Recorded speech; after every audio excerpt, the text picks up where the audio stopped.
চট্টগ্রামে চাঞ্চল্যকর শিশু আয়াতকে হত্যার পর ৬ টুকরো করা মামলায় আসামি আবিরকে ফাঁসি এবং লাখ টাকা জরিমানার রায় দিয়েছে আদালত। এদিকে চট্টগ্রামে বাকুলিয়ায় চাঞ্চল্যকর শিশু ধর্ষণ মামলার একমাত্র আসামি মনিরকে যাবজ্জীবন কারাদণ্ড দিয়েছে আরেকটি আদালত। রায়ে সন্তোষ প্রকাশ করেছে ভুক্তভোগীর পরিবার। আমার মেয়ে হত্যাকারী আবিরের ফাঁসির রায় আমি অতি দ্রুত দেখতে চাই।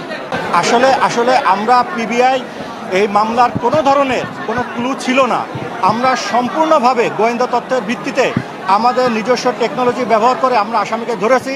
আসামির থেকে আমরা স্বীকারোক্তি নিয়েছি এবং এই আসামিকে সাথে করেই আমরা খণ্ড বিখণ্ড লাশগুলোকে আমরা উদ্ধার করতে সক্ষম হয়েছি এবং তারপরে আসামি বিজ্ঞ আদালতে 164 দ্বারা জবানবন্দি দিয়েছে। আমরা তো ডিএনএ মিলাইছি, আমরা ডিএনএ ম্যাচিং করিয়েছি।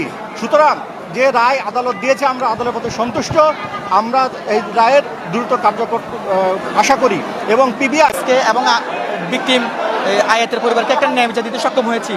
এখানে প্রায় 50 জন সাক্ষীর মধ্যে 40 জন সাক্ষ্য প্রদান করেছে এবং বিগত 3 বছর যাবৎ আমরা এই রায়ের মাধ্যমে একটা সমাজ একটা দৃষ্টান্ত স্থাপন করেছি, যাতে কেউ হত্যা করে পার পেতে না পারে, হত্যা করে যাতে কেউ পালিয়ে যেতে না পারে।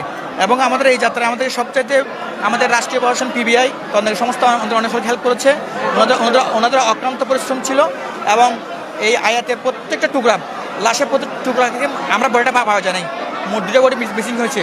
এখানে পিবিআইয়ের ভূমিকা ছিল এবং দীর্ঘ 3 বছর পর সাক্ষী আর্গুমেন্ট করার পর আমরা আজকে এই পর্যায়ে আমরা রায় আছি, আমরা সন্তুষ্ট।